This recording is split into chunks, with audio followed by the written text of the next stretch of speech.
Well, good afternoon, everyone. My name is Kevin Lennon. I'm the Vice President for Division I Governance at the NCAA, and I want to welcome you to this webinar on name, image, and likeness. I'm going to be joined by my colleague and good friend, Dave Snazy, who is the Vice President for Academic and Membership Affairs. Before we begin the conversation today, I'd just like to acknowledge that obviously Dave and I and the entire NCAA team recognizes what a really challenging time this is for you, campuses, conferences, and certainly for our student athletes and our coaches.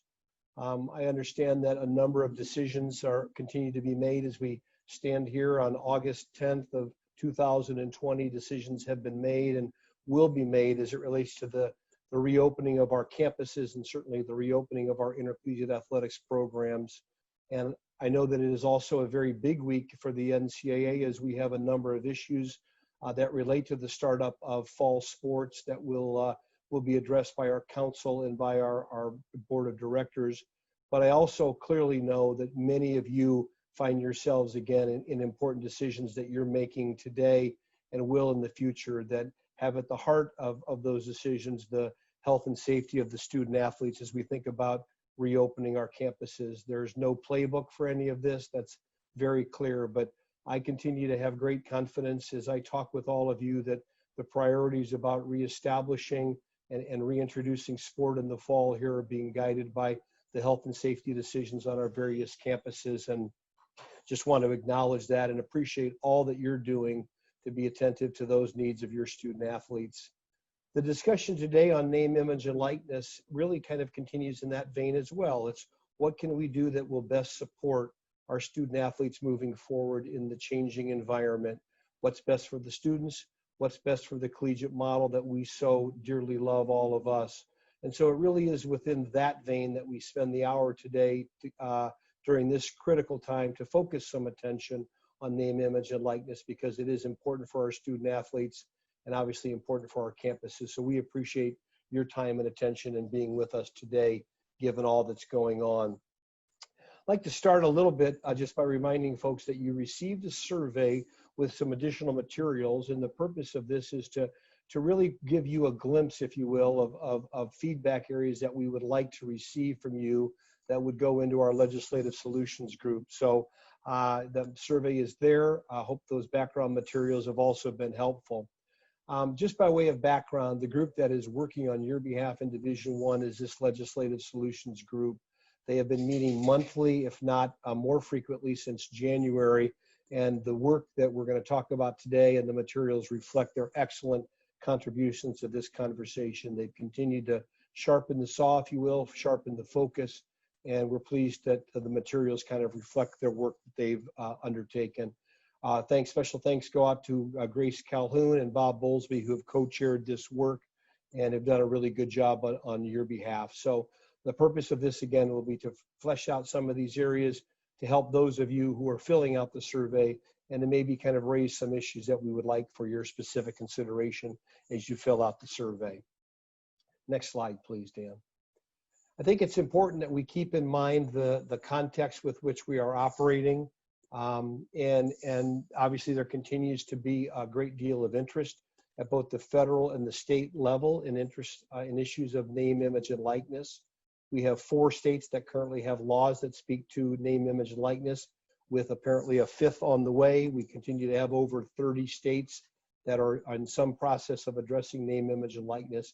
And obviously we have a list at the federal level where there are bills that are also being considered and moving forward.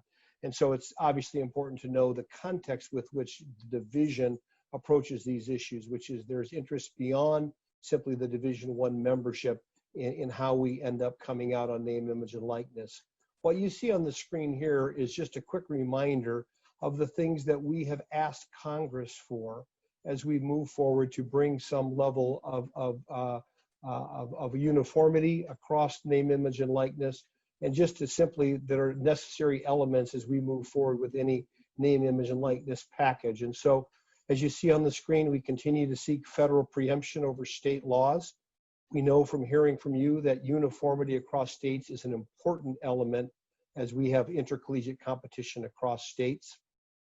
Secondly, that we continue to seek an antitrust exemption for the association to limit any liability should the rules change and to protect the NCAA as we make the modernization changes that are being contemplated. Third, that we continue to safeguard the non-employment status of our student athletes, that they are in fact not professional, as you see in the fourth bullet, that the distinction between student athletes and professional athletes is maintained. And that obviously we continue to uphold our values of diversity, inclusion, and equity. So just wanted to make sure you're aware of this. This activity continues with our excellent Washington, D.C. staff and many of you who've helped in this regard, but wanted to bring that context so you understand the activity that's going on at the federal and state level, as well as what we need from Congress as we move forward with the concepts that we're talking about. So let's dive in here, if we can, to the categories. So these have remained unchanged, but the details that we'll talk about have again been sharpened by the group. And you'll see a couple of broad categories here under name, image, and likeness. On the left, business activities, and on the right, third-party promotional activities that would include commercial and charitable endorsements. Those all sit on top of this very important element, which is that these are all being contemplated with no level of institutional involvement in the development, operation, or promotion of these NIL activities.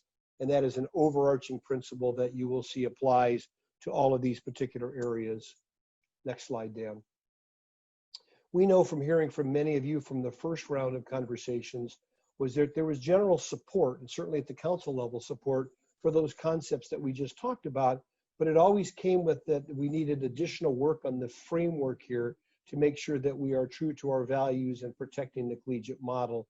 And so Dave and I in the presentations today will go through some of the developments in these particular areas that really provide the guardrails, the framework, if you will, for how to operationalize appropriately the name, image, and likeness concept. So again, that provides you a broad overview of what we're going to be talking about today. So let's dive right into student athlete business activities.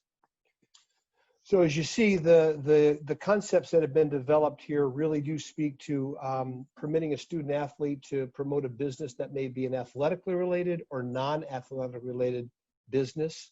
There are components here that speak to a student being able to reference their name, obviously, the sport they play, and the institution that they attend, consistent with applicable policies. So that a student could say, I'm a tennis student athlete at the University of Iowa, and I'm having my tennis camp at this particular location, that would all be permissible. The third bullet is, again, institutions would not be involved in these activities, and that there would be no use of institutional marks as it relates to these type of business activities. So as we then drill down specifically, these are the examples that fall within that category: fee for lesson and camps and clinics, promotion of the athletic or non-athletic business activities, autographs, and crowdfunding. So let's dive a little more into each of these. So the first one in camps and clinics. And so I would also note that this picks up our fee for lessons as well.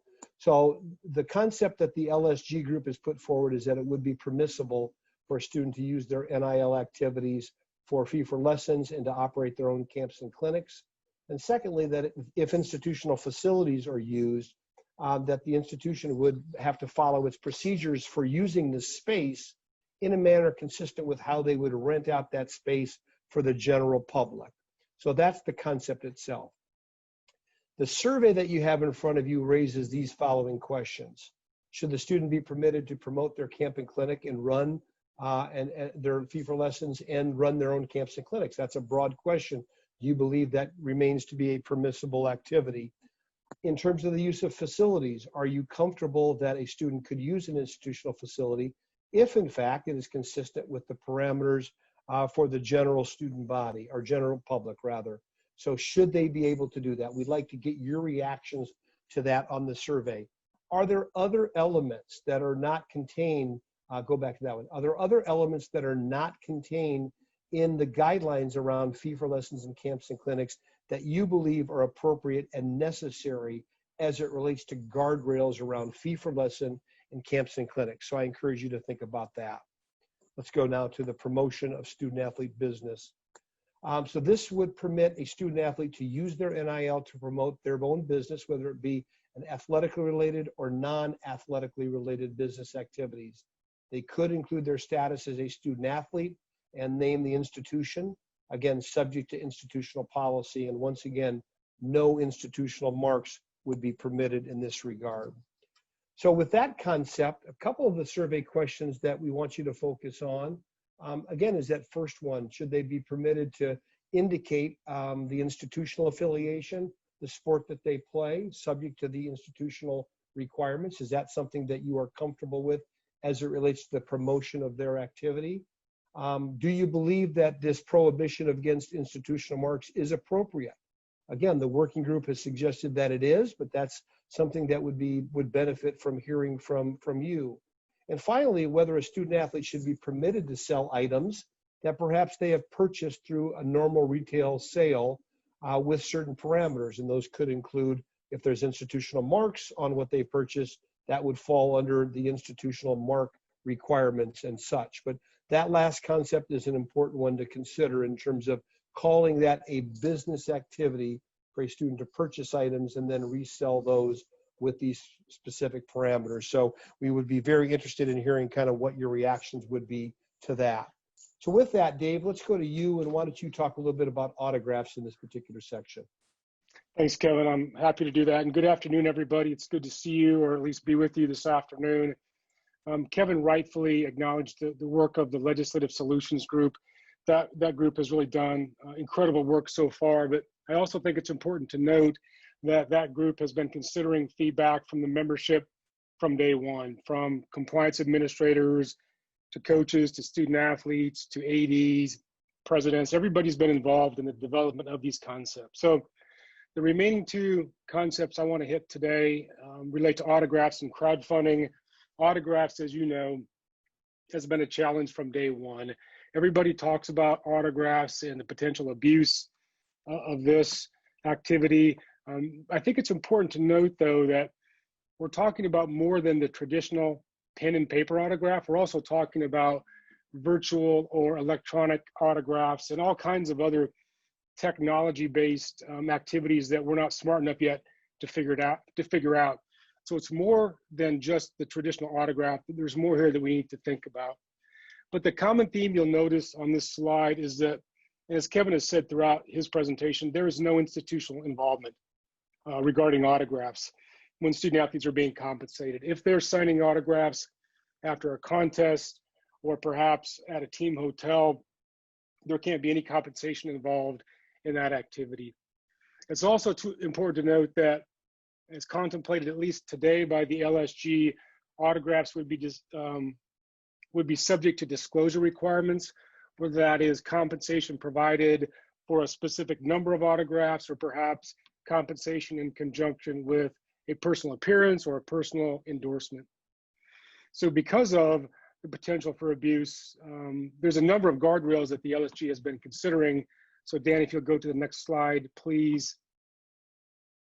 You can see that the survey questions really start to focus in on these guardrails, focusing in on whether there should be cash payments. And at least for right now, the LSG has said there should be no cash payments in an autograph transaction.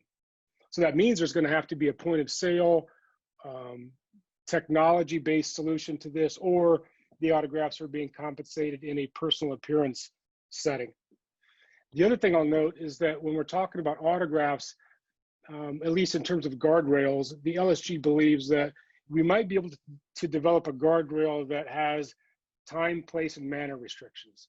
So perhaps a student athlete asks for permission to set up an autograph table at the mall, but the student athlete publicizes in advance that the autographs are being sold from noon to 2 p.m. and that they each cost $25. We would then be able to recognize through this disclosure requirement whether potential abuse might exist. We try to avoid the $1,000 handshake with the autograph. That's the primary function of these disclosure and time, place, manner restrictions. So Dan, let's go to the next slide, please. So crowdfunding. This has been another issue of discussion for the LSG. And as most of you know, crowdfunding really is about raising money for specific projects or for a specific purpose. You can see on the slide there are a number of examples of crowdfunding. Some of these are currently permissible through the waiver process. Others are permissible if the institution is involved. So what we're looking for from you is to determine whether some of these, all of these, or some combination of these should be permissible.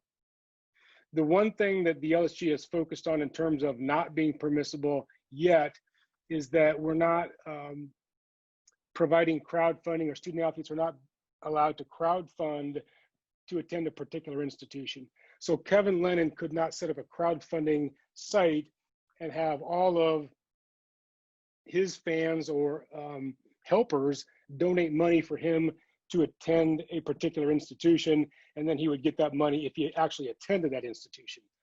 So that's pretty much off limits, at least to start with. And then the other thing the LSG has talked about is whether we should allow crowdfunding for traditional educational expenses, like perhaps international experiences, or even perhaps funding scholarships that are not being provided in full to a particular student athlete.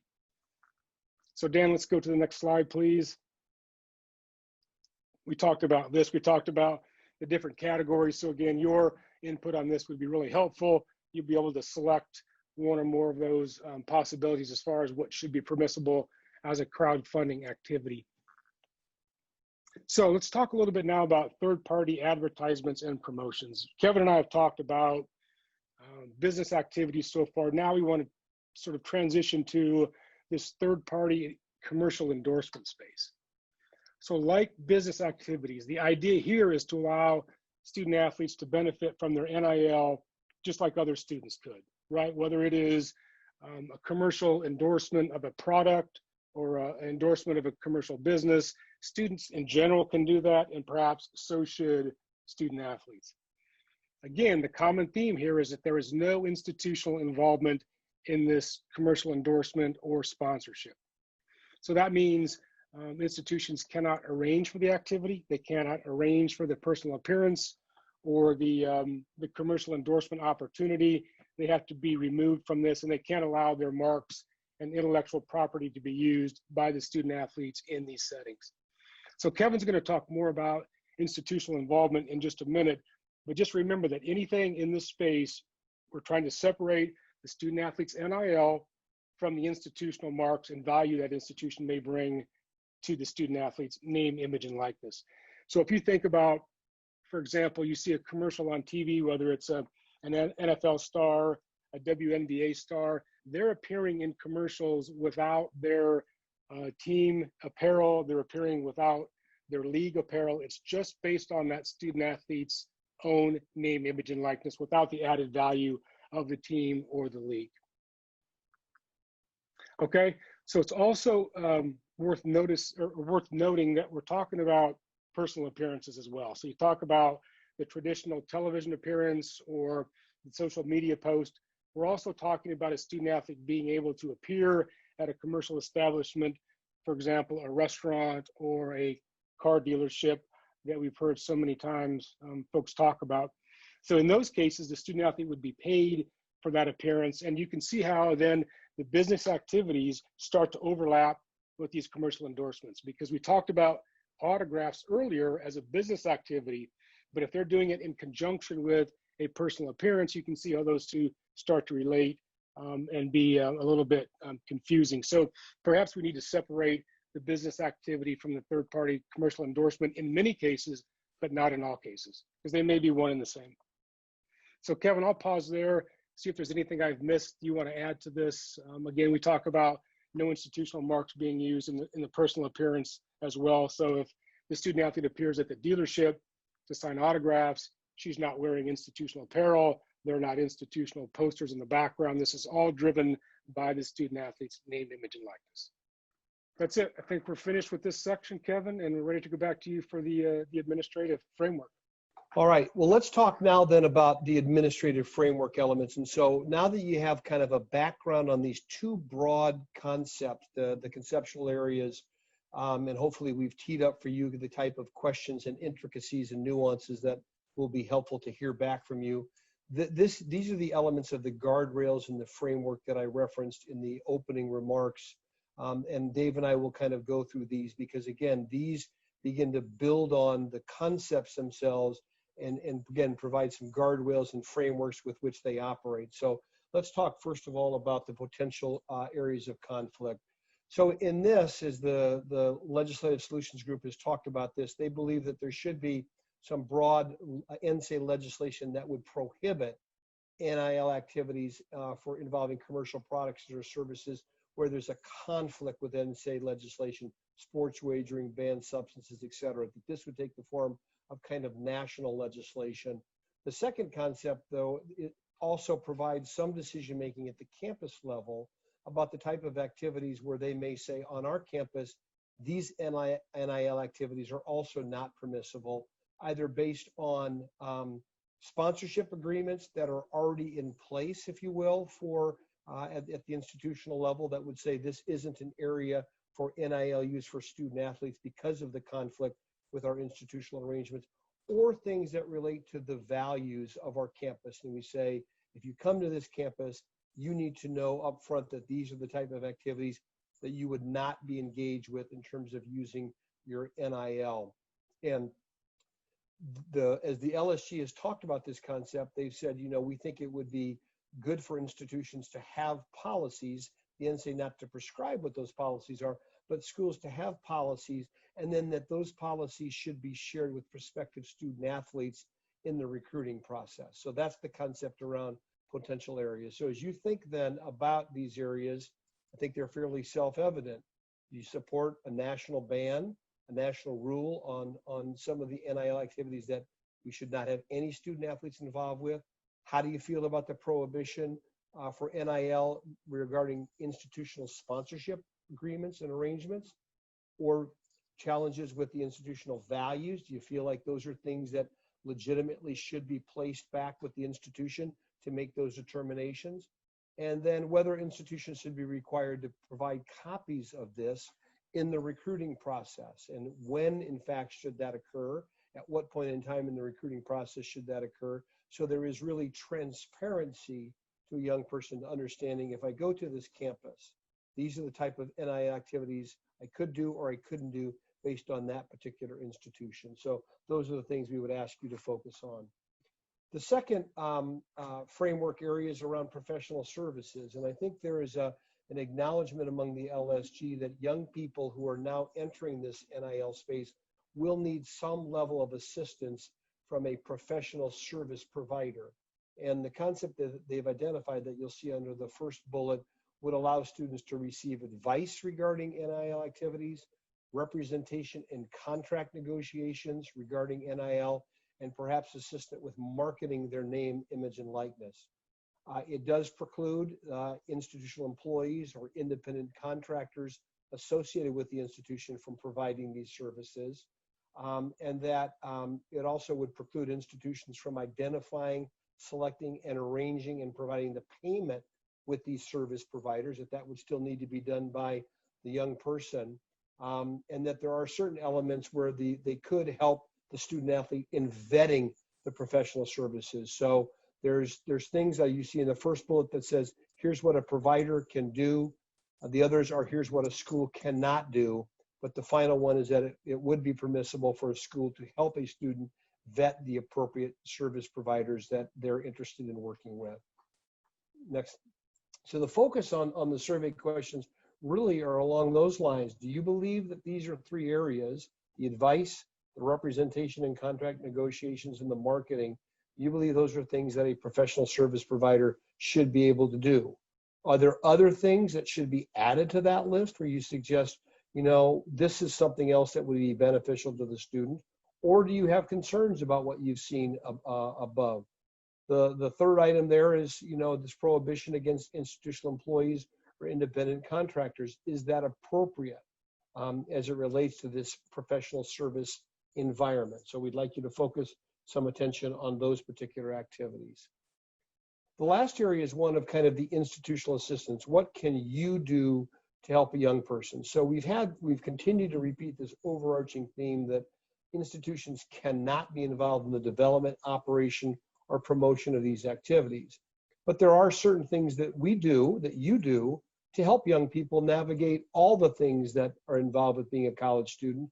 And in this name, image, and likeness space, it's probably the same as well. And so the examples there that you see in the second area there are ones that would be impermissible in terms of the involvement. And you can kind of see the list there. We've talked about not purchasing the product, the facilities issues we've talked about, and then the use of institutional marks. Obviously, none of this in these concept areas here relate when students are doing things as a part of their classwork. And there's been an acknowledgement that we need to exempt those because these activities may occur within kind of a class setting and then would be then subject to some broader kind of institutional engagement as a part of their coursework. So in terms of continuing those concepts there, we've talked about institutions not being involved with the hiring of these individuals as it relates to what they can do with a third-party individual. The second issue there is that there certainly would be encouraged but not required to provide education, and that they may even in fact be able to hire someone who could do that. But this sense of providing education, not a requirement, but a permissible approach that you could provide education to help your student athletes understand what their potentials might be regarding name, image, and likeness. And then the following activities are loaded on the bottom that could be done by an institution that don't trigger any kind of impermissible involvement. Provide education, assist in evaluating the compliance elements that would come forward, and that particularly would relate probably to some of the disclosure expectations that Dave will talk about. And then, as we mentioned, helping evaluate the professional service providers. So those last four bullets would be things that a school could do that would be helpful to a young person as they move forward. So some of the key questions there, what do you think about those parameters that have been established? I know one of the issues that we've had relates to how do you distinguish between someone who's helping a student with their NIL and juxtaposing that against an individual who is helping market you to a professional league, if you will. And the LSG has been very clear that there needs to be a complete segmentation of that. It remains impermissible to market to a professional league, but there are certainly things that we can do in the assistance area that would be helpful from an institutional perspective, and distinguishing service providers, one who helps with the NIL as opposed to one who's trying to market you to a professional team. How might those distinctions be created? What could be done in that space to allow an institution to help? That's one of those areas. This issue of providing education or hiring a third party to provide education. What are your thoughts about that? The LSG has indicated that should not necessarily be a requirement for schools, but that it certainly would be something that would be permissible. And then the final one is just permitting the use and providing photos and other video footage for a student athlete to use for purposes of their social media posts and other avenues. So that's one that we'd really be interested in. There was a lot of conversation about that and whether an institution should be in a position to provide those to a student athlete for these purposes. Would that fall within this umbrella of permissible institutional assistance? So I think with that, Dave, we'll go to you for pre-enrollment. Thanks, Kevin. I do think on your last point, it's really important to note that the LSG has been having conversations about what institutions should or should not do, because many of the items that Kevin noted in his last comment are already being done by some institutions. Some institutions are fairly active in this space already. So the LSG is really curious as to what you, the membership, thinks about what should be allowed and perhaps what can be allowed. So think about that and make sure you address that in the survey if you don't mind. So moving on to pre-enrollment. The issue here is really at the heart of a lot of the principles that we've been talking about. So this section and the next section I'm going to cover, boosters, they really are joined at the hip, if you will. It really relates to the recruiting environment and how NIL regulations and how we regulate activity in this space has an impact on the recruiting environment. So at least as of today, for pre-enrollment, the Legislative Solutions Group has at least taken an initial position that the rules should be the same. So the rules for prospective student athletes should be the same as the rules for enrolled student athletes. The Legislative Solutions Group actually put together a small group of experts in this area to talk about boosters and pre-enrollment. And I'm going to get back to the boosters in just a minute. But that group has really struggled trying to figure out to what extent we should be restrictive in the pre-enrollment space. So another concept that the folks on the LSG have considered, is really whether there should be a more restrictive environment pre-enrollment than post-enrollment. So should we have the same pre-enrollment rules that we have today applying going forward as it relates to NIL? And that would be a much more restrictive environment than enrolled student athletes would have if we adopt changes for enrolled student athletes. And then the other concept that has been discussed, you can see in the final bullet on this slide, is really that should prospective student athletes be able to use their NIL to promote their own business activities, but perhaps be precluded from engaging in third-party endorsement or third-party commercial products because of the fear for potential malfeasance? So that's one question that you're going to have to answer, or at least we would hope that you would answer on the survey. So Dan, next slide, please. You can see there's the focus of the survey questions, whether they should be held accountable for an institution's booster who maybe has engaged in inappropriate activity. And again, we're going to talk about boosters in just a moment. But the idea here is whether institutions should do something proactive or in reaction to a booster's inappropriate behavior. And then if you know of any other potential guardrails in the pre-enrollment space, we would love to hear those. Again, you'll have a chance to describe those in open-ended text box at the end of the survey. So we'd be interested in hearing from you on that. So Dan, okay, so let's talk about booster involvement. And I do think it's important to note here that we're not talking about all booster involvement. There are a number of boosters who are really interested in doing the right thing for the institutions, being good supporters, being good friends of the institution, and really helping out the student athletes in the right way. So we acknowledge that, recognize it, and think that that behavior should continue. The challenge is when that desire to help, or perhaps a desire to do something else, turns into something that we would say is inconsistent with the current recruiting model that we have in college athletics. So it's really important that we get this right. And as I said just a minute ago, the LSG has a small group working on this as we speak. That group has identified a number of key issues, in particular, whether we should have a different definition of a booster, for example, whether we should be able to identify potential malfeasance and then charge the institution with figuring out what to do with that as part of the normal institution's due diligence, or whether we should just turn our enforcement staff loose on any of this improper behavior. The challenge, as you know, is really defining what that improper behavior is, and that becomes even more apparent when we're trying to figure out what those disclosure requirements are and how we would have boosters disclose information in a way that we're requiring our student athletes to disclose. Perhaps that's not even possible, but that's something that we need to talk about. So again, we're looking for your good input on this. Anything that you can provide to the Legislative Solutions Group would be most welcome. We have a lot of work to do, a lot of heavy lifting to do, but I'm confident the LSG and with your input can come up with the right position.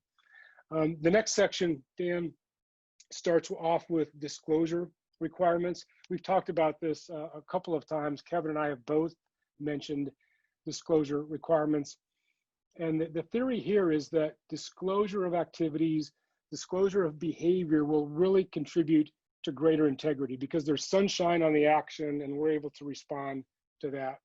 I do think it's important to note here that the LSG has said from day one, along with the federal, state, and legislative working group in a similar vein, has said, we don't expect this to be perfect out of the blocks. We expect that this is going to be an iterative process. We're going to have to take multiple shots at this. And the best way to come out on the back end of this in the right way is to have good data.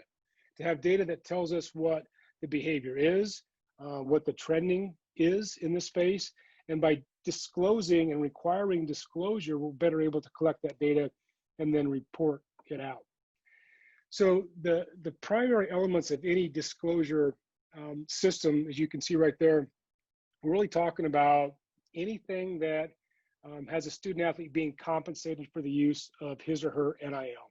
Anything that has that compensation element, we have to have disclosure. And the disclosure would include details of relationships with the individual, perhaps, the amount of the activity or amount of the transaction, whether the student athlete has a professional service provider like an agent. All of those things would have to be disclosed as part of this process. The hope is that the disclosure would be a template so that we can all have consistent information flowing in to the same spot. So Dan, next slide, please. And you can again see there's the focus of the disclosure requirement questions. Obviously, we'll have to be careful not to ask for more than we're allowed to receive, but to the greatest extent that we can have accurate data, the better off we're all going to be. So the final thing that I'll say about disclosure is that it's, in addition to the disclosure requirements, we're also talking about a potential attestation phase where the student athletes, the prospects, et cetera, they're all attesting to the fact that recruiting and inducements, they were not part of this NIL transaction between the student athlete, the prospect, and the third party. And then if possible, if we're able to request information from the external folks, whether it's a booster or a commercial entity, they would have to do the same thing, provided again that we can do that appropriately. So that's it for disclosure. I want to talk a little bit about a potential third-party administrator. Again, we've heard from a number of different folks on this. Key stakeholders talk about third-party administrators quite often.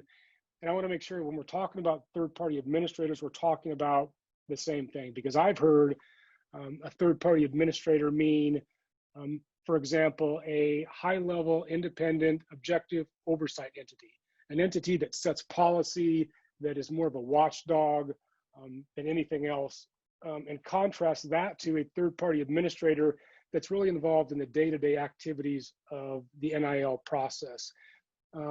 I'm focusing, at least for today's purposes, on the latter. So we're talking about the third-party administrator who's engaged in the daily activities of NIL, but it could be one or the other, or it could be a combination of both. But for today's purposes, we're talking primarily about the actual day-to-day involvement in this, this activity. So what does that mean? What does a third-party administrator involved in the daily activities mean? Number one, it means that we have some entity collecting the disclosed information. So collecting it in a web-based application that requires disclosure, and that also has a mobile app component to it, so that student athletes can do this on the fly, and they can engage in it in the way that they typically engage with technology anyway. The third party would also then collect all of the data, report it back to the NCAA or to some oversight entity. So again, we can monitor behavior, we can look at trends, and then adjust as we need to adjust. So when you think about this as broadly as you can. So it's not just about discrete transactions, which it could be about. It's more than about signing an autograph and collecting money at the point of sale, but it's much broader than that. So this could be anything regarding commercial endorsement, personal appearances, and even the use of professional service providers. All of that could be part of this web-based platform in which we're requiring disclosure of the activities. So that's part one of the scope of work of a third-party administrator. Part two is the education in this space. So we're talking about education of NIL rules, regulations, legislation. We're talking about education of responsible social media behavior, education on legal implications, tax ramifications, all of the things that student athletes would need to know about as they engage in these activities to make sure they're doing things in the way that our rules say they should, and the way that the government and others say they should do it as well. So that's item number two as part of this. I'll also note that the education piece is designed to make sure that the information is consistent on a national basis, so that all student athletes are hearing the same information. Perhaps we have our Division I Student Athlete Advisory Committee help us prepare materials, or help the third-party administrator prepare materials. So it's really driven to the student athlete to make sure that he or she understands what has to be done and what should be done. It also could be a way to relieve the burden on our campus friends, our campus compliance friends, excuse me. So anything we can do to help you as you do your work, we're going to try and do that. And then the third element, the third and final element of the scope of work of a third-party administrator could be some evaluative component. So the third-party entity could be looking at fair market value, fair market volume, for example, number of products purchased, and then really trying to help us decide whether that's appropriate behavior. So does the activity, is it consistent with the market, or what the market should drive, or what the market can demand? That's a bit more complicated, obviously, for a number of reasons. We're working closely with our lawyers on this to make sure that if we do have an evaluative component, that it is done right, and that is objective, and it's independent of the NCAA on this. So I will say that one final note here that I think is worth noting is that if we go this route, I'm sure you understand that we have time constraints to work under to get this up and running for any legislation that is adopted potentially in January of 2021. It's going to take some time to develop the platform, develop the technology, train the users. All of that's going to take a little bit of time. So it may be that we have perhaps a delayed effective date. We hope not. If we do this, we hope that it rolls out at the same time for the ease and efficiency of everybody involved. But there is that outside chance that if we have this, we may have to have some delayed effective date to get the technology up and running. So I will stop on third-party administrator. I know that's a lot. I know you're thinking about it, you're talking about it. So as you have ideas for this concept, make sure you put that in the survey in the open-ended text box. So we are moving on, I think, to the very last couple of slides here. Again, as I've said and Kevin said, there will be open text boxes in the survey for you to provide feedback on any one of these concepts or any other concept related to NIL compensation that we haven't talked about today. It's really wide open. We're looking for the best feedback from you. All of that feedback will be shared with the Legislative Solutions Group. They will take that into account, change the concepts based on your feedback if appropriate, and then ultimately present that to the council for discussion. So that's the last slide. You can see the timeline and the different governance entities that are involved. Dan, if you don't mind hitting that last slide, you can see it right there. Ultimately, as I've said a couple of times, we're looking to gear up for the January 2021 convention to adopt legislation that, as Kevin said at the very outset, is designed to make sure that student athletes can engage in these activities in the right manner, in a way that benefits them, in a way that does not disrupt such a great thing that we have in college athletics. So we hope you participate in the survey. We would like to have 100% response rate. We know that's challenging, especially as Kevin said at the very beginning, with all you have going on campus and in your lives. But we hope you can find some time to set aside and think about this really, really important topic. At the end of the day, we're going to have a really good product, and it's because folks like you are providing input. So Kevin, I'll stop there. If I missed anything on that last set of slides, let me know, or if you want to hit on another topic, we can do that. No, that's great, Dave. I think that was very comprehensive. And again, I hope you found this helpful. Your feedback, as Dave has noted, has been really helpful leading into this. The LSG values it. We've had a lot of good feedback from you and the membership and all the groups that Dave talked about, and we're needing that as well as we continue to work our way through the legislative process that Dave has noted, and ultimately trying to get something ready by November 1st to enter into the legislative cycle. So thanks for taking the time on that. And just in closing, again, very much appreciate everything that you all are doing. I know that some very difficult and challenging decisions lie in front of all of you now, and certainly in the near future as it relates to our student athletes and your programs. And I want you to know we're with you. And if we can be there to help you on any of those elements, beyond just the work that we're trying to do in the governance structure, Dave's staff and certainly our staff is there as well. But, I think it's just important that we do recognize, what's going on in your life and your world right now and the important decisions that you're needing to make. So the time you can devote to this is much appreciated. Godspeed to all of you. And we just appreciate your involvement in this webinar, and we'll look forward to getting the survey results and all of your feedback. So with that, I think we're concluded. Dave, any final thoughts from your end? No, well said, Kevin. Everybody be safe, be well, and we'll see you soon, hopefully. Thank you. Take care. Have a great day.